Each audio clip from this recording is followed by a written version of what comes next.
Top five, top five, top five. So topical back with another video. I'm Strange Wang. He's looking up the list. And who is he? He's Nate. And what's the list? It's top 5 Tim Burton films. You saw it in the title. You're not stupid. Hopefully. But what if we have a same Tim Burton film on our list? Well, if one of us has it 2 spots or higher on the list, then we use what we call the Zemeckis rule, which just means that we'll talk about it when it gets to the person who has it 2 spots or more higher on their list. Word. Which is pretty possible for this list, I feel like, but we'll see. Shit, probably. My number 5 is going to be Ed Wood. I remember liking the film. I don't remember a lot about it, though.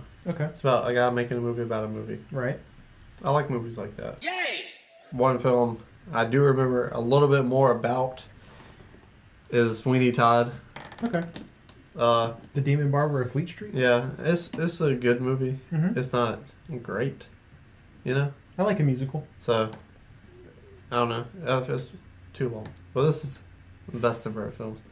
So, I like it because it's a Halloween musical, you know? I guess that's the easiest way to say it. Yeah. I like creepy shit that doesn't scare me, and this falls in that category, so you get a thumbs up for that, Tim Burton. Yeah, that's a lot of Tim Burton stuff. Yeah. Number 5 for me is Corpse Bride, or The Corpse Bride. Can't remember if there's a "the" in it or not. I think it is The Corpse Bride. I'm a big fan of claymation, mostly just because of how much effort it takes to do it and how much time and artistry goes into it. This movie has a lot of heart. It's like this guy accidentally... What doesn't? Well, one of them has a heart. The other one has one. It's just mostly rotted. So basically, he accidentally proposes to a dead girl. And, like, you know, his family's shitty and blah, blah, blah. So hilarity ensues. But it has a lot to do with kind of carving your own path, you know, deciding your own destiny, not relying on other people to decide that for you. Themes that I am a very big fan of. And the art is amazing. And it's just dark. It's exactly what you said. It's very dark and, like, creepy, but not, like, scary creepy. I'm going to have to watch it, because how the fuck you propose to a dead girl? Do you want me to tell you? Nah, I'm going to watch it. Okay. I'll own it. I gotcha. Never seen it. Yeah. Number 4 for me is Mars Attacks. He did do that. That's a bad movie. It's a bad movie, but I love it. Why? But it's just weird, and I love weird. It's also sentimental. My dad loves this movie, so every time it came on TV when I was growing up, we would watch it and stuff. I mean, like, they kill aliens with, like, this grandma's, like, old, weird, shitty, like, I don't even know what kind of music it is. It's like bluegrass opera or something. I don't even know what the heck she's listening to. But, like, the Martians are stupid and ridiculous. Like, pretty sure Barry Manilow's in this movie. One of those old, like, club singers is in it. Fucking Barry Manilow. Yeah, I know. Did you do the Charleston? No. But, it's a guilty pleasure, and I love it. Nice. My number 3 is going to be Batman 89. It's my number 2. And this is when his movies are going over the fence. He's like knocking it out of the park with his 80s. Like all his 80s stuff I think is fantastic. Yeah. 90s where he gets a little messed up. But this came out 89, also known as Batman 89.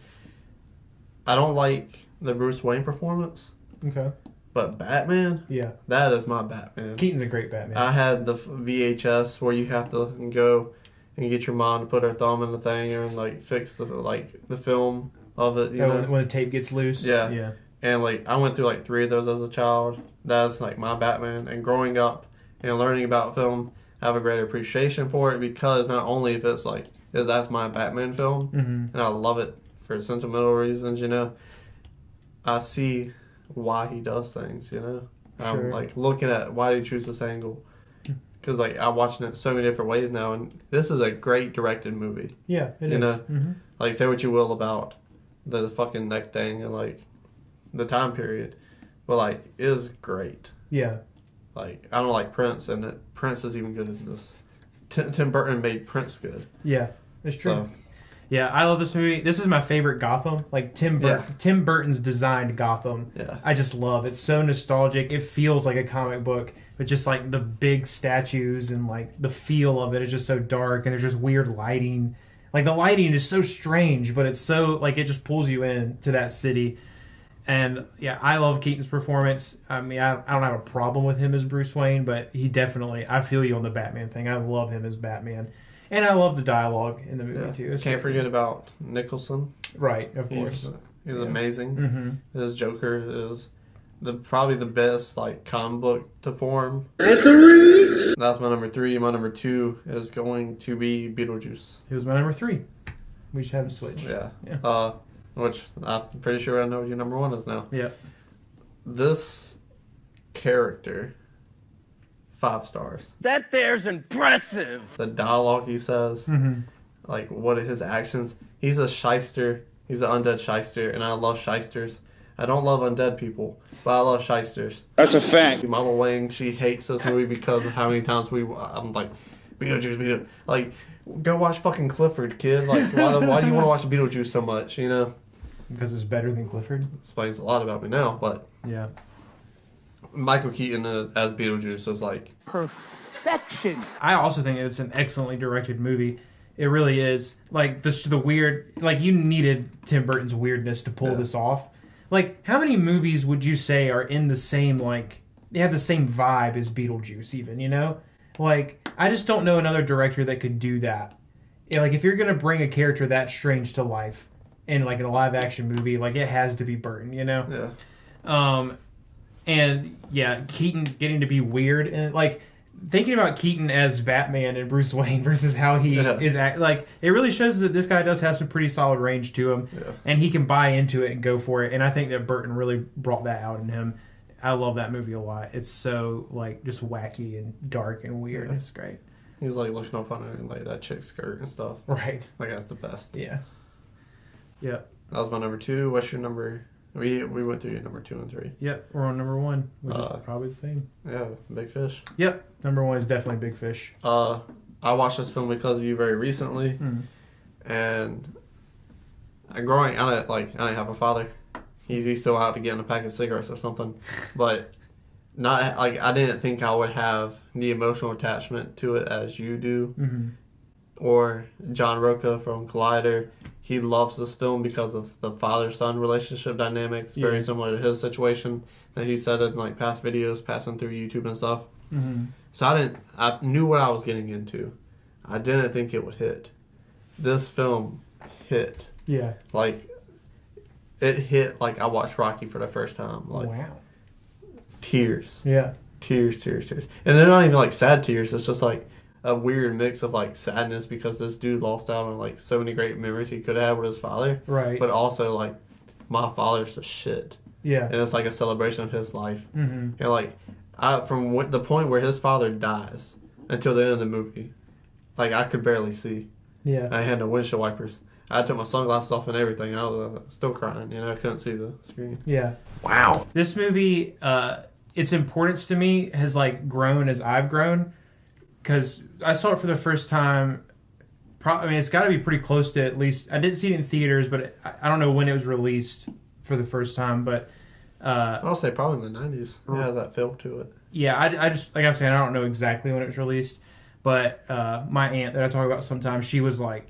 I mean, she was like you, but before Blu-rays existed. Like if a new movie came out, like she was at the store that like she had freaking every movie. She had that VHS Tuesday going on. I mean, the shelves that are in our kitchen, they're warped because they were hers and there were so many VHSs. Well, I was helping you guys move. Yeah, like the shelves are warped from how many movies she had on those shelves. So she showed me this movie for the first time, and as a kid, it was just like the storybook come to life that drew me to it. I loved it. And as I got older, I started to understand like the more emotional attachments and all that kind of stuff. It's such a whimsical movie. Oh yeah. But I have known my dad my whole life, and I feel like I can relate to their relationship. It's definitely not as bad. I've never been like estranged from my father necessarily because of anything that he's done, but he definitely wasn't the most emotionally present father. But now that I've gotten older and like I can take care of myself and pay my own bills and all this kind of stuff, like we've started to get a lot closer. And I love that like this movie is just such an important reminder for me. Like, hey, you need to like get to know your dad now before he's like on his deathbed, you know? So, this movie always makes me cry. I love all the wacky characters and the weird towns he visits. The love story, and it's hilarious. How the guy dies is funny. Yeah. Like, and like, I mean, it just throws so many life concepts, like having to decide whether or not you want to know how and when you're gonna die. You know, there's just so many just cool little things thrown in here. I love this movie to death. It's one of my favorites. See, watching that, because like as kids, you know, that question always gets thrown and brought up somewhere. Yeah. It's like after watching that, I was like, that's pretty smart. Like I can do whatever the fuck I want to. Yeah. You know. Mm-hmm. Yeah. One more thing. Two more things. Helena Bonham Carter, One Eye Witch. Yeah. She can still get strange wings way. No doubt. Yeah. And did Stan ever meet a giant? Not that I've ever heard of. Tough luck for Stan then. Yeah. But this is topical. Tell us down below what your favorite Tim Burton film is. And don't put Nightmare Before Christmas, because he didn't make that shit. Like, comment, and subscribe.